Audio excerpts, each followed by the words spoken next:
आई तुझ्या मूर्तीवाणी या जगात मूर्ती नाही। अनमोल जन्म दिला गाई तुझे उपकार फिटणार नाही।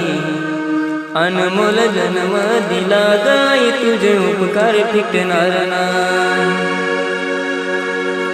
बालपणी मी खेळत खेळत बालपणी मी खेळत खेळत होत जमताना अमृताहुनी गोड पाजलंस पान। अमृताहुनी गोड पाजलंस पान। तुझ्या उपकाराची कधी जाणीव झाली नाही।